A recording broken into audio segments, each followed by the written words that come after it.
So this first one I'm going to read is called Poetry About Us.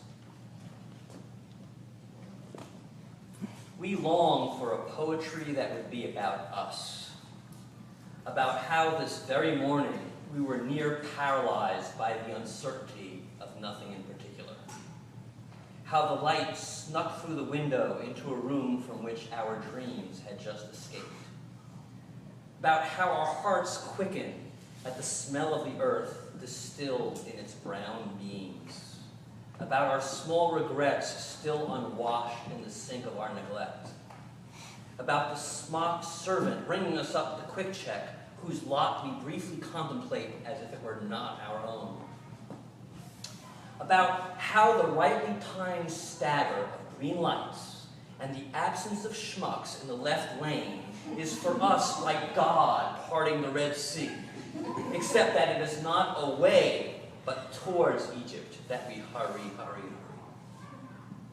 Could something be written about our unease as we call to reschedule that which we never desired for a time no more convenient, because the awful uterine spasm and bath of blood by which the bony round case of vein and synapse that we were later to love emerged on this very date X years ago, and we forgot again? Can we have someone read back to us what it is we think as we sit unclothed from waist to knee to distract ourselves from the truth that we are slaves to our own bowels? Or how we are struck dumb as we hesitate before the onerous decision, store brand or the promise of something so much greater?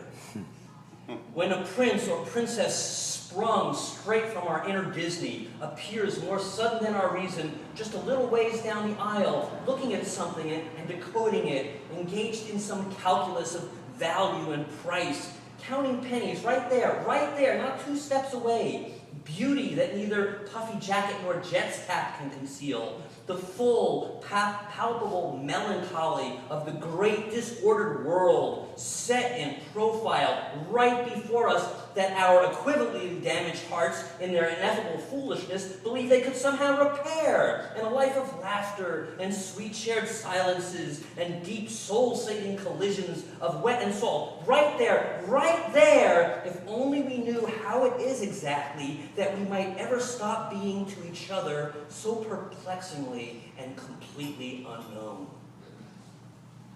Would that a soliloquy about the hours we watch TV might yet immortalize in time our glad erasure of callous time? And what of taking out the trash? Of peering through the white membrane of memory's sack, stretched to translucence, revealing that which we once thought useless, and now question, was it really? What of these bills we pay? Could they get any verse? Why are our paychecks judged any less romantic than what a Grecian earns? We're here now. Today is the day of redemption, of coupons, of special offers, of all that we might attain if we could just act now while supplies last. What about the words on the papers strewn about the seats and floors of the cars that we only clean for someone else? For our mothers or our fathers, so that they don't see, so that we don't have to be ashamed about what we have become, really. Our dead fathers, who we never told, who never told us. The gum wrappers, the loose change, the lid of the coffee cup embossed with a warning, and the promotional pen we got, who knows where, that has writing on it, and is always near for us to write the poetry that is about us, always about us.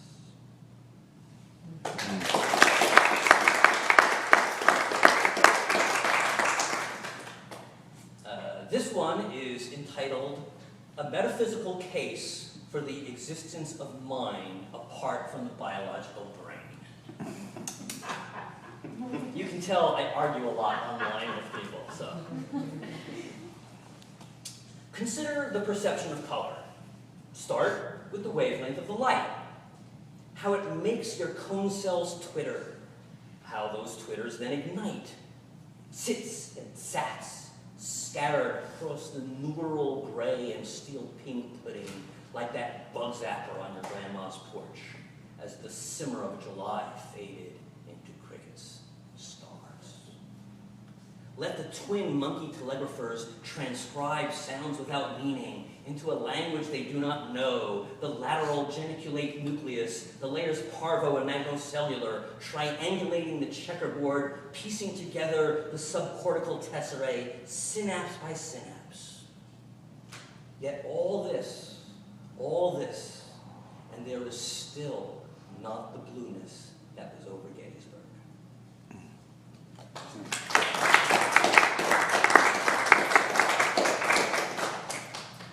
This is called biography. When I read about you, it was in a book by someone who thought their cause to write.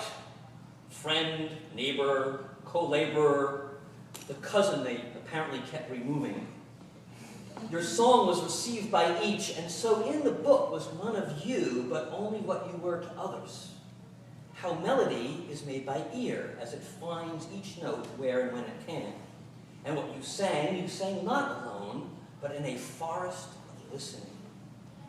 This, then, was their testimony to me about you, that life may be less the words we say than the chords we hear.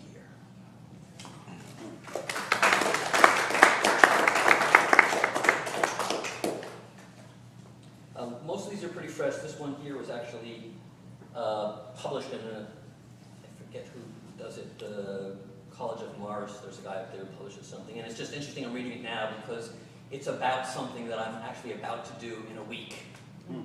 So, and I've done before. And so it's called Where You Want to Go. So, to get where you want to go, just head up the New York Thruway at dawn. The return of the sun is good. The light reassures, as does making good time. The mountains are on your left, not close or far, and not yet fully lit, so they are without the tail, so they can really just be the mountains.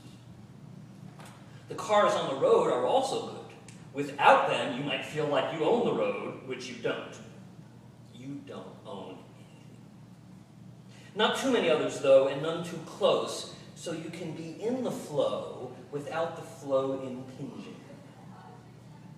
It's also good to have been on this road before many times. With your father, maybe, when you were a boy, and now your own sons with you. Now hope, as the writer said, also traveling with you. And you should love these sons, and they should love you. But the love, like the other cars, has to just be there and not impinge. And if you're going somewhere you've been before, if it looks like the weather is going to be really good this time because the clouds are the kind of clouds that make the sky bright, and if the sun keeps rising and rising, and you're driving fast but not too fast into the bright morning, into the coming of the day, with home in front of you and home behind you, and home there with you, well then it just sort of happens. You're there.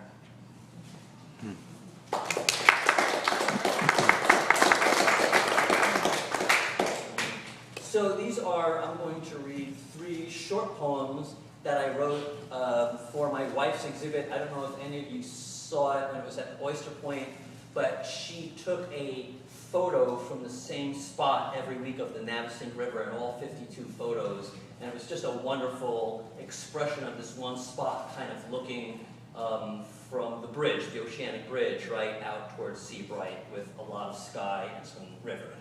So these are 3 short ones. One's called Driving at Sundown.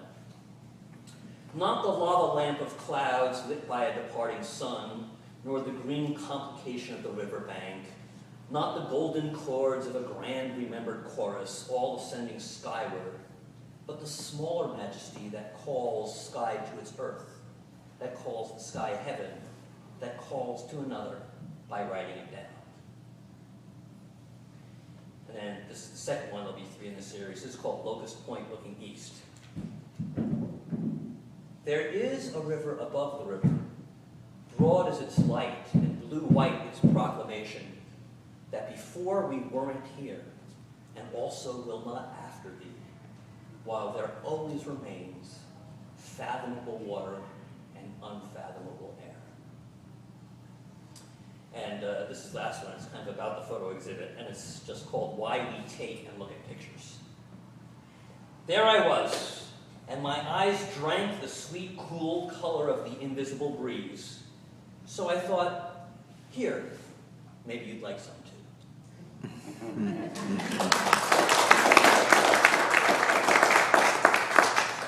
I'm a pastor, so I have to do a Jesus poem. It's called The Junkies of Christmas. Not just to us or for us, but of us the light becomes, in the holy, unsanitary place where first we were infected by the doctor of our disorder. The fix was in, the blood drawn out, and into the syringe to mix and not mix, to be himself as he entered us. Oh, that we would be the junkies of Christmas, addicted to the ever and most high, that our hero might become as our heroine, filling the great longing we are not wise enough to have.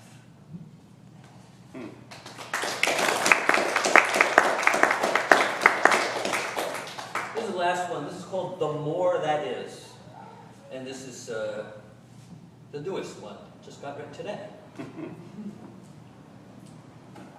The dust dances briefly in the wind on the corner of the long, long street, paved with named and unnamed stars that also swirl and dance with unimaginably ancient light, that though seeming so very now, is so very then, from long ago, before we ever were and after we could ever be, calling to no one these words, look, look.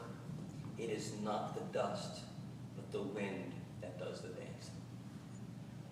Thank you very much.